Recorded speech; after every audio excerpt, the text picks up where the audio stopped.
I'd like to welcome our 4 new colleagues after excellent speeches, and I look forward to their future contributions.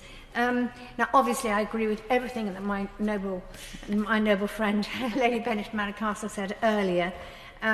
We do, surprisingly enough, support this bill in its general purpose, because we like the fact it's making fairness at work a priority, and well done to the trade unions for actually making sure this has never slipped off the public agenda.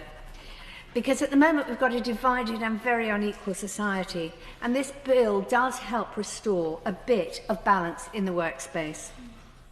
Without that balance of power, we will forever have working class people going to food banks and claiming universal credit because their paid work doesn't give them either a living wage or job security. Because we have a two-tier economy. The rich have been getting richer much faster, while the rest of us are stuck or going backwards. And these two facts are obviously linked.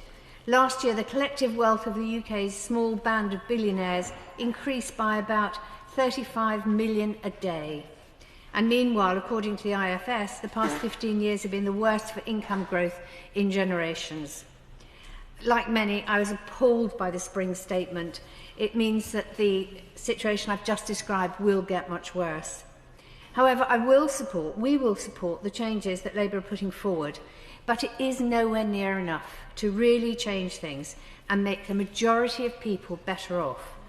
The duty we all have in your Lordship's House is to fill the gaps in the bill, to make it work for everyone in society, but especially the poorest. And to do that, you have to end the rip-off by privatised services like water industry and energy suppliers. You need rent controls and more social housing. You need a wealth tax and a more equal society. So one of our amendments, for example, will be to introduce a maximum 10-to-1 pay ratio so that no worker should see their CEO getting paid more in a day than they do in an entire year. The point being, you can pay your CEO whatever you like as long as the cleaner gets 10% of that. Plus, if you want more productivity in this country, then you must value your staff. If you want to lower the tax burden, then you must end the corruption that comes with privatised procurement, contracts and services. And then, of course, we have to protect whistleblowers, we have to protect SMEs. There's a surprising amount in this bill that could have been taken straight from the Green Party election manifesto.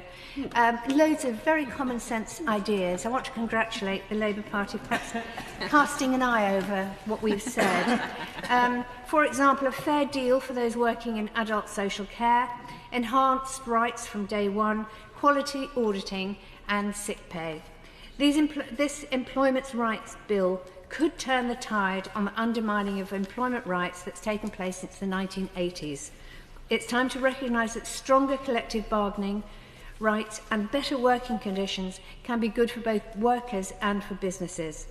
But it isn't complete. The government clearly needs some help in further drafting, and this House is the perfect place to do that. Hear, hear.